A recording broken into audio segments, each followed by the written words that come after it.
Ok, donc la dernière fois on a vu les différents modifiers les plus importants lorsqu'on est en production et ceux qu'on va être amené à utiliser le plus souvent. Ce que je propose maintenant, ça va être de créer un projet en utilisant au maximum les modifiers et voir jusqu'où est-ce qu'on peut pousser la chose. Et comme ça, vous pourrez voir facilement comment on peut utiliser les modifiers en production et comment ils pourront vous aider dans vos différents projets. Pour commencer, on va créer déjà le plan. Hop, je sais pas encore vraiment ce que je vais faire, j'ai une petite idée, mais on va essayer de faire quelque chose d'assez cool. Donc ce que je vais faire, c'est que je vais créer un plan déjà. Hop, S10, on va le mettre comme ça. Ici, je vérifie bien que mon scale est à 1. Et là, on va venir mettre un modifier de subdivision. Pour lui ajouter de la subdivision, on va rester en simple et on va passer en 6. Ensuite, comme je vous l'expliquais dans la dernière vidéo, j'aime bien mettre un modifier de displace pour venir créer ici du mouvement dans ma topologie et avoir des sortes de petites collines ou de petites montées. Donc on va mettre un cloud. Ici, on vient bien passer en smooth. Et là, on vient augmenter un peu le scale. On va le mettre à 5 par exemple. On peut le mettre à 10. Hop. 24, et là on va pousser, donc ici on va pousser un peu la force pour venir comme ça. Ce que je vais faire, c'est que je vais rajouter ici un cube qui fait 2 mètres, comme ça j'ai une idée de la taille un petit peu de mon environnement. Donc là je vois que cet environnement est un peu petit, donc je vais juste l'agrandir en fait. Si je le mets x10, c'est peut-être un peu trop, on va le mettre x4, 4 c'est pas mal je pense. Ok, sachant que lui fait 2 mètres, lui on applique le scale, on a bien la géométrie au centre, donc on est bon. Et là, on va venir donc, je pense que là on est bon. Ça ici, je mets 20, hop. Comme ça, là, je pense qu'on est bon. Donc une fois qu'on a un terrain qui nous correspond, ici on va pouvoir jouer avec la force, donc on va être bon. Là, ce que je vais faire, c'est que lui, je vais le renommer en texture large. Et là, en displace large. Et ensuite, je vais fermer les deux. Et je vais remettre un nouveau subdivision de surface après. Que je vais mettre peut-être un peu moins fort. Peut-être à 4, ça suffit. Et ensuite, je vais remettre ici une nouvelle displace qui va nous permettre de gérer le niveau de détail. Donc plus la topologie vraiment du terrain avec ses hauteurs et ses bosses, mais plutôt le niveau de détail et le grain un peu plus fin de notre environnement. Donc là je viens créer une nouvelle texture que je vais appeler small par exemple. Et ensuite je reviens ici dans mes textures. Là je vais avoir les différents modifiers qui vont apparaître. Donc soit je choisis large pour dire que c'est cette texture sur mon modifier large, soit je viens choisir le small et du coup là je peux choisir ma texture small. Donc là on est bon. Pour le small ici, on va rester en cloud. Et là on va essayer de baisser par exemple. Donc là on voit que si je baisse, ça vient quand même respecter la grande topologie qu'on avait mis. On retrouve bien ici le trou qu'on avait là. Donc on retrouve bien la topologie de notre modifier de large. On va se mettre comme ça, on va essayer de trouver quelque chose. Le cell noise était pas mal. Bon. Le crackle donnait un effet assez stylé en vrai. Bon, je pense que je vais rester comme ça. On va rester en Voronoi 4. Et là on peut mettre en... Moi je trouve... 8 on était pas mal en vrai. On va rester en 8. On peut rajouter peut-être ici un peu de subdiv pour un niveau de détail un petit peu plus poussé. Et on est bon. Donc là on a la base de notre environnement. Ce qu'on va pouvoir faire c'est ajouter par exemple du décor. Donc pour ajouter du décor on va pouvoir créer par exemple. Donc lui on a dit c'est le personnage. On va mettre là. On va mettre ground, perso. Ce qu'on va faire c'est qu'on va faire par exemple un arbre. Pour faire l'arbre on va faire un truc assez simple. On va prendre un cône. Tac. Une idée pour modéliser un sapin par exemple avec les modifiers, donc ce sera pas ultra clean niveau de topologie, mais ça nous permettra d'avoir une idée si on veut positionner des sapins ça et là, et avoir une idée de ce à quoi va ressembler la scène, pour ensuite utiliser des vrais assets. Donc là par exemple on va mettre un array, on va le mettre là, on va le mettre donc qui va descendre sur Z. Dans ce cas là on voit que la taille ne fonctionne pas, enfin la taille ne change pas. Donc ce qu'on va faire, c'est qu'on va mettre un empty, comme on a vu la dernière fois, et lui on vient le mettre par rapport à un objet. Et du coup cet empty je vais pouvoir le grossir. Et du coup ça va me donner une petite forme de sapin. Très bien, maintenant attention, parce que si vous voulez le déplacer, vous voyez que comme il se met toujours par rapport à l'objet, et bien si je déplace les deux indépendamment, ça va casser mon sapin. Ce qu'il faut faire, ça va être de sélectionner mon objet, sélectionner mon cône, faire un CTRL P pour parenter à l'objet. Et là on voit que si je rentre ici dans mon outliner, on a bien l'objet empty qui est à l'intérieur du cône. Donc là je vais pouvoir venir sélectionner mon cône et déplacer mon sapin. Donc là on va avoir un sapin qui va ressembler à ça, hop, tac, et on va lui mettre un tronc quand même. Donc pour le tronc on va faire un truc simple, on va lui mettre un petit cylindre, on va le mettre au centre. Ensuite pareil je vais venir parenter donc ce tronc, donc, je sélectionne le tronc, je sélectionne mon objet, je fais CTRL P, objet, et en bougeant mon objet, on a notre sapin. Donc on a notre premier sapin, on va pouvoir le positionner un peu n'importe où, on va le mettre ici. Maintenant si je veux dupliquer mon sapin je vais avoir un problème, parce que si je duplique juste le haut, on voit que ça duplique juste le haut et il est toujours en lien avec mon empty et il n'y a pas le tronc. Ce qu'on va faire c'est qu'on va sélectionner ici notre sapin et là on va appliquer le modifier. En appliquant le modifier, je vais pouvoir dupliquer mon haut et on va être bon. Par contre, toujours le même problème, on n'a plus le tronc. Donc pour mettre le tronc, ce qu'on va faire, c'est qu'on va cliquer sur le tronc, cliquer sur mon feuillage, faire un CTRL-J, et en faisant CTRL-J, les deux éléments vont se fusionner. On voit que là, ici, le tronc, le cylindre, il a disparu. Et si je rentre en mode édition, on a bien la totalité du sapin dedans. Maintenant, si je fais un Shift-D, je peux dupliquer mon sapin et les positionner, hop, un peu n'importe où. Maintenant, on peut supprimer l'empty, vu qu'on s'en est servi pour faire les étages du sapin. Maintenant, on n'en a plus besoin vu qu'on a appliqué. Et là, on a notre première forêt. Ce qu'on va pouvoir faire à côté, ça va être, on peut faire un petit château ou un petit muret. Donc, ce qu'on va faire, c'est qu'on va créer ici un cube. On va venir ici, zoomer sur le cube. Et là, on va faire une brique. Donc, sur Y comme ça, sur Z comme ça, sur X comme ça. On va regarder ici la taille qu'il fait, item. Donc là, on voit, il est un peu grand. Il fait 70. Ça fait combien? Ça fait 20, ça fait 30. On va mettre 0,3 par 0,1 par... Ça fait combien d'auteur une brique? Ça fait 20, ça fait 15. Par 0,15. Donc là, on a une brique. Cette brique, pareil, on va lui mettre un array. Et on va venir ici mettre un chouïa plus. 0,01 pour avoir la partie mortier au milieu. Et là, on va faire le mur. 1.1, on a dit comme cela. On peut venir ici mettre un autre modifier pour venir au-dessus. Tac. Donc là, on va faire sur donc, 0 ici. Et là, on va mettre 1.1 par exemple. Ok, donc là, on est sur le mauvais côté. Donc on va bien mettre sur Z, ce qui est logique. 1.1 par là. Et là, on commence à avoir un petit mur. Moi, j'aimerais bien qu'il soit décalé pour que cette brique ici commence à la moitié de cette brique. Eh bien, on a juste à le décaler. Hop. De 0,5. Non, parce que 0,5 du coup il fait à la moitié de l'objet. Donc là on va pas le mettre en comme ça, on va le passer en constant. Donc si je mets 1, hop. Donc là c'est bien en mètres qu'il faut mettre. Et puis au niveau de l'objet, et ça va nous donner un peu plus de contrôle. Donc là je vais le mettre comme ça. Et là je vais pouvoir le déplacer comme ça. Et on va avoir un mur qui va ressembler à ça. Et ensuite je peux mettre un troisième. Tac. Donc pareil en constant sur Z. Et cette fois, on va 2 fois plus haut. Et après, on peut dire sur combien on veut. Donc on peut dire on veut sur cette hauteur, par exemple. Et là, on a notre petit mur. Donc une fois qu'on a ce mur, on peut le poser au sol. Tac, on est bon. On peut lui dire d'aller un peu plus loin. Donc là, ça va être avec lui. Tac. Donc là, on va pouvoir gérer sa longueur. On peut mettre 80, par exemple. Et on peut gérer sa hauteur, donc ici, en disant, par exemple, 10. Je pense que là, on est pas mal. Ce qu'on va faire en plus, c'est que là, comme il y a du mortier... Enfin, comme il n'y a pas encore de mortier, on voit à travers. Et bien, ce qu'on va pouvoir faire, la manière la plus simple, ça va être de mettre un plan au milieu. Je réfléchissais s'il n'y avait pas une autre méthode, mais je pense que celle-là, c'est la plus facile. On vient bien mettre le point ici au milieu, parce que c'est l'endroit où il y a le plan.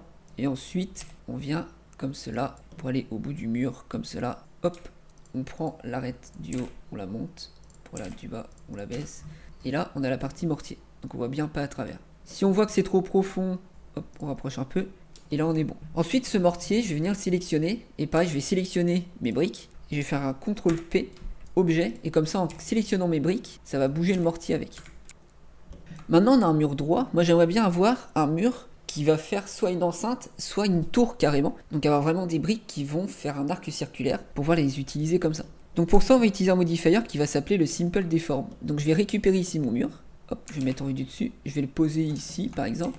Et dans mes modifiers, à la suite des différents arrays, je vais venir ici mettre un nœud qui va s'appeler le Simple Deform. Le Simple Deform, on voit que le premier menu c'est le twist. Le twist il permet de brider un côté. Et vous voyez qu'il va faire pivoter de l'autre côté. Comme si ça tombait sous le poids ici des éléments du mur. Nous, ce qui va nous intéresser, ça va être le bend. Donc le bend, si on regarde ce qu'il fait, c'est qu'il va pivoter autour d'un axe. Donc là, l'axe X par exemple.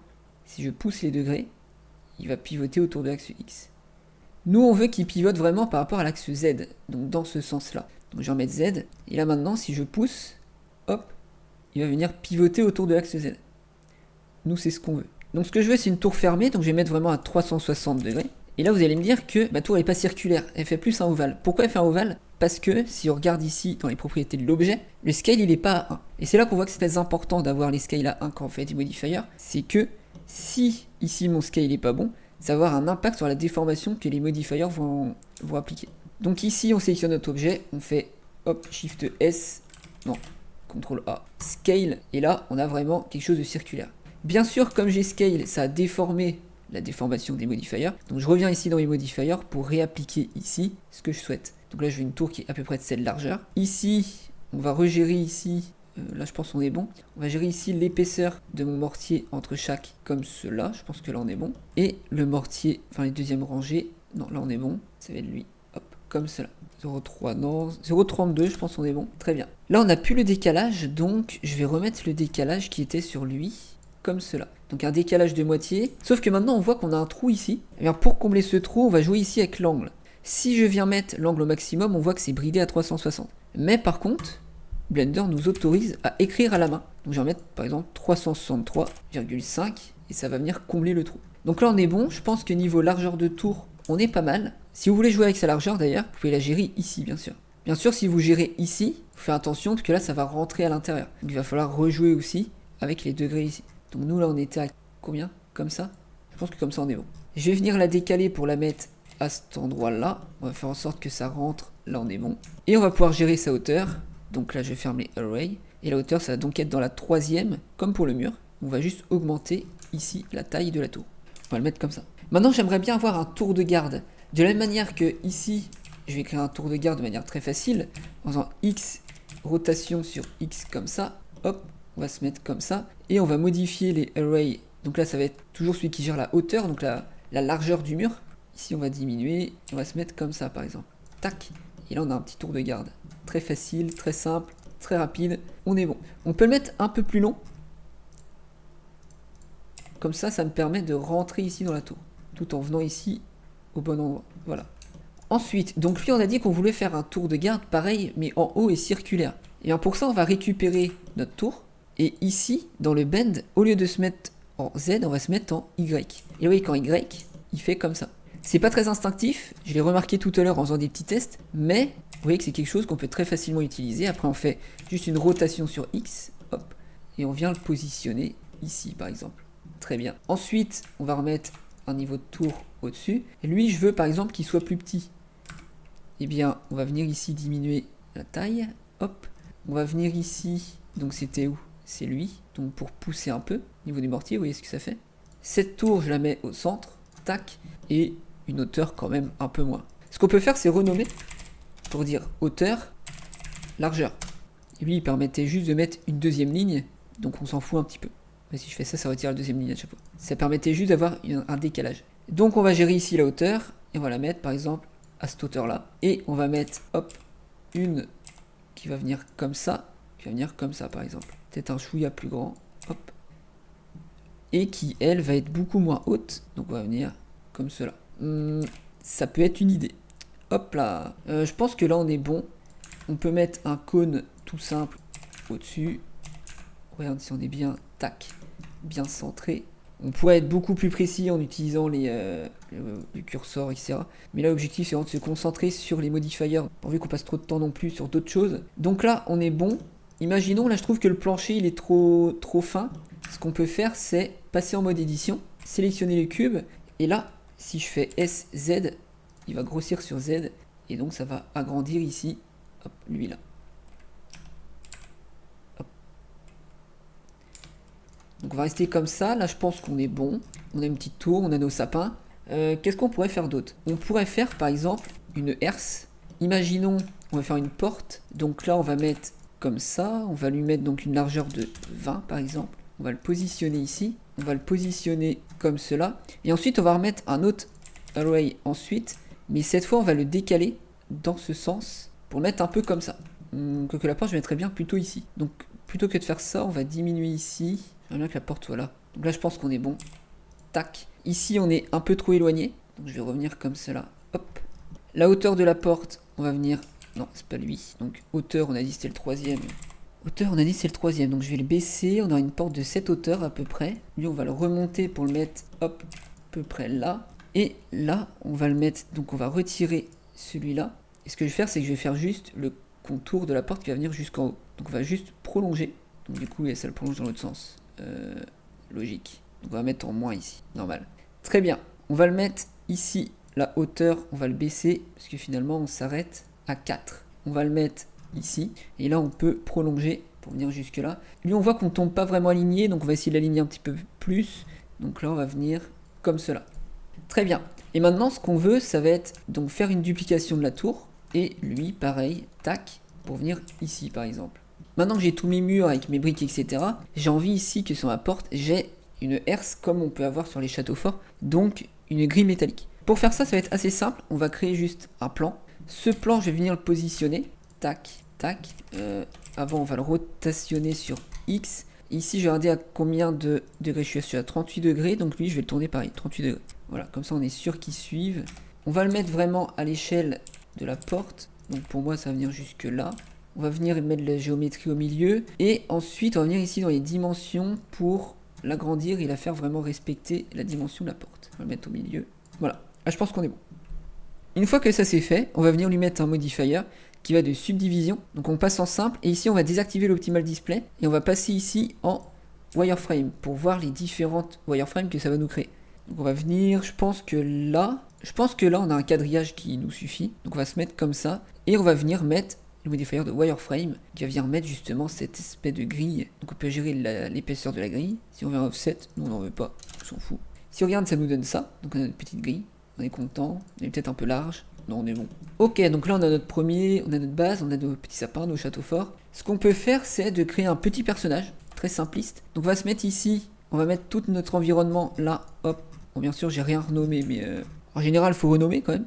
Tac, plan, hop. Et on va créer notre personnage. Et ça, c'est l'environ. L'environ, on va le décocher. Et on va venir ici mettre notre curseur au milieu et créer notre personnage. Donc pour créer le personnage, on va partir d'un cube et là on va lui mettre le modifier de miroir dont on en avait parlé la dernière fois. Mirror, on passe ici et on est bon. On met bien en clipping, parfait. Et on va désactiver le clipping pour le moment. Et ensuite on va designer un petit peu notre personnage. Donc on va prendre là, on va dire que ça c'est le torse. Tac. On va faire les épaules, on va faire les bras, hop, hop, et les mains. Peut-être un peu large là. Donc lui, ce qu'on va faire, c'est qu'on va prendre, hop, et bien ce qu'on va faire, c'est que on va faire un clipping, hop, pour vraiment fusionner là les points, et là on est bon. Donc là on a une base de personnage, on peut venir faire, hop, donc on va retirer le clipping, hop, hop, et ici, on va remettre le clipping, hop, le cou, se sauver de la tête. Merde, c'est vraiment très simpliste. Hein. Très bien, on va lui mettre quand même un petit modifier, tac, très bien. On va l'élargir, très bien. On va élargir sa tête. Très bien. On va adoucir un peu ses bras là, qui sont un peu larges quand même. Donc sur Y, hop. Et pareil pour les jambes, qui sont un peu larges je trouve, donc sur Y. On vient le mettre en smooth, et là on peut rajouter de la subdivision, et on a un petit bonhomme. Ici on passe en clipping. On vient activer notre modifier, et là on vient merger les points. Comme il se doit. M by distance. Là, j'ai un trou maintenant. On voit qu'il y a une différence de trou, si je passe. On voit qu'il y a une différence, il y a un énorme axe au milieu. Pourquoi? Je suppose, j'ai pas encore regardé, mais je suppose que c'est ça. C'est que comme on a utilisé un modifier, ici, on a une certaine orientation de face, et de l'autre côté, les faces sont orientées de l'autre côté. Ce qui fait que quand les rayons lumineux vont venir rebondir ici sur notre objet, à cet endroit-là, ils rebondissent d'une direction, et à l'autre endroit, de l'autre côté, ils vont rebondir dans la direction opposée. Donc pour vérifier ça, ici, on va venir dans Viewport Overlay et on va activer le Face Orientation. Donc là, apparemment, c'est pas ça. Parce qu'on voit que toutes les faces sont bleues. Si j'avais eu des faces bleues et rouges, je peux vous montrer, par exemple, si je passe en mode édition, je sélectionne toutes les faces et je fais un Alt N. Si je fais Flip, vous voyez qu'elle passe en rouge. Pourquoi rouge? Parce qu'on est de l'autre côté de la face. Si je rentre à l'intérieur de l'objet, à l'intérieur, on est bleu. Donc là, on était bien tout bleu. Ce qui veut dire que ça ne vient pas de l'orientation des faces. Par contre, ça peut venir parfois de l'orientation des vertex. Les vertex, parfois, leur orientation est un peu biaisée. Et donc, ça peut être dû à ça. Donc, ce qu'on va faire, c'est que pareil, on va venir sélectionner. On va faire Alt N. Et au lieu de faire Flip, qui lui va faire retourner la face entièrement, on va faire par exemple Recalculate Outside pour voir si ça donne. Ça n'a rien changé. Donc, on va faire plutôt Smooth Vector. Et si ça marche pas, on va venir faire plutôt Reset Vector. Donc en faisant le flip, ça va retourner la face entièrement. En faisant le recalculate outside ou inside, Blender va recalculer par lui-même l'intérieur ou l'extérieur des faces. Donc là, il sait que ce qui est bleu, c'est l'extérieur, donc il a remis tout à l'extérieur. Smooth Vector, ce qu'il va faire, c'est qu'il va récupérer donc les différents points de notre topologie et il va mettre l'orientation de ces vecteurs en fonction de l'orientation des vecteurs autour. Donc pour ça que j'ai essayé ça et ça n'a pas marché. Du coup, ce que j'ai fait, c'est que j'ai mis le Reset Vector qui a permis de reset totalement l'orientation des vecteurs et repartir de zéro. Et du coup, là, ça a marché. Pourquoi ça a fait ce problème? Probablement parce que lorsqu'on a modélisé avec le modifier, Blender a eu un petit problème lorsqu'il a voulu calculer l'orientation des vecteurs des différents vertex au niveau ici de la jonction, et du coup c'est à ce moment-là qu'il a foiré. Donc si vous avez ce problème, pas de panique, vous sélectionnez tout, Alt N, Reset Vector, et ça devrait marcher. Donc je vais pouvoir repasser ici en Face Orientation, on a notre petit bonhomme, on peut afficher ici notre environnement, tac, et là on va pouvoir mettre notre petit bonhomme. On va mettre une caméra pour essayer d'avoir quelque chose de cinématographique, tac, 0 pour venir sur la caméra, N, View, et là on vient mettre en caméra to view. Et là on peut déplacer la caméra. On va venir mettre ici par exemple, tac, 35 c'est pas mal pour les environnements. 1920 par 804 qui est le format cinéma. Et ici on va venir par exemple, caméra, viewport display, règle des tiers. On va venir mettre la règle des tiers comme ça. Ce qu'on peut faire c'est se mettre un peu plus loin. Si je fais ça, ça fait quoi?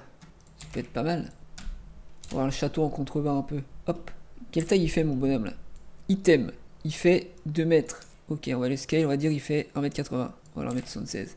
Très bien, on le voit ici là. Hop là. On va positionner le bonhomme ici. On va positionner la caméra ici. On va positionner un peu d'arbre de l'autre côté pour habiller un petit peu. Tac. Voilà, là je pense qu'on est bien. Et on va mettre juste un décor derrière. Donc pareil, pour mettre le décor, on va faire un plan. Hop. Qu'on vient mettre derrière ici. Donc regarde si ça se voit bien à la caméra. On vient mettre ici une displace. Donc subdivision. Toujours. Displace. Et lui on va le scale pour qu'il soit beaucoup plus grand. On va le mettre ici par exemple. Subdivision en simple. On vient à 6. Pas vraiment d'intérêt d'aller à moins pour le moment. On va l'appeler background. On vient ici. On aime bien si dans displace on est dans la bonne. Tac. Cloud 24. Pour voir ce qu'on fait, on quitte le mode édition. On met bien un smooth et ici on va pousser. Hop là. Donc là on voit que c'est assez fort mais pas suffisamment. C'est surtout là que c'est trop petit. Donc là on vient mettre 20, on vient mettre 100. Et là on voit qu'on commence à avoir des collines déjà derrière. On se commence un petit peu à habiller. On voit qu'on retrouve quand même des petits moments où ça manque de topologie. Mais rien ne nous empêche de rajouter un subdivision en plus entre les deux. Ou même j'aurais mis après en fait. Hop. Après pour venir vraiment affiner. Si je le mets avant, le display va le prendre en compte et du coup ça va donner cet effet. Moi ce que je veux c'est lisser. Et du coup si on regarde la différence, vous voyez que ça va venir lisser les éléments. Donc là on est comme ça. Ce qu'on peut faire c'est rajouter des petites lampes pour donner un petit peu de vie à la scène. Donc on va venir ici, hop, texture shader, world. On met un sky classique. On se met toujours, enfin toujours non mais en mode coucher de soleil parce que c'est plus stylé. On vient faire une rotation. Là je trouve on est pas mal. Là on est pas mal. Sun size comme ça. Mais je pense qu'on peut monter un peu la force. Ok. Et on peut même en mettre un autre derrière qui seront un peu plus forts. Pour avoir vraiment cet effet de profondeur. Peut-être même plus fort du coup. Voilà. Tac tac. Est-ce qu'il y a d'autres choses à faire? J'ai pas envie de mettre de shader. J'ai envie que vraiment ça reste comme ça. Juste là du coup il y a la lumière. On peut mettre peut-être des petites lumières ici. C'est quoi si je mets une petite lumière ici? Ça peut donner un petit truc comme ça. Ça peut être sympatoche. Voilà. Bon, c'est tout blanc, donc on voit pas énormément de choses. Mais, si on fait juste un petit rendu rapide, c'est un bon début. Donc voilà, c'est un petit projet. C'est sûr qu'on peut aller beaucoup plus loin. Là, vous voyez que c'est tout blanc, il n'y a que 3 lumières. Mais en termes de production, je trouve que c'est une bonne idée d'utiliser les modifiers. Que ce soit pour avoir la base de notre projet et ensuite partir sur la modélisation un peu plus poussée, un peu plus détaillée. Et donc... sur un projet beaucoup plus abouti, ou même juste pour voir par exemple, avoir une idée de ce que ça va donner, ce qu'on appelle le blocking ou le prévise dans les différents projets dans l'industrie. Donc ça permet de voir vraiment une idée de l'orientation que va avoir notre projet, où vont être positionnés les personnages, où vont être les différents assets, et ça de manière assez rapide et sans trop se prendre la tête.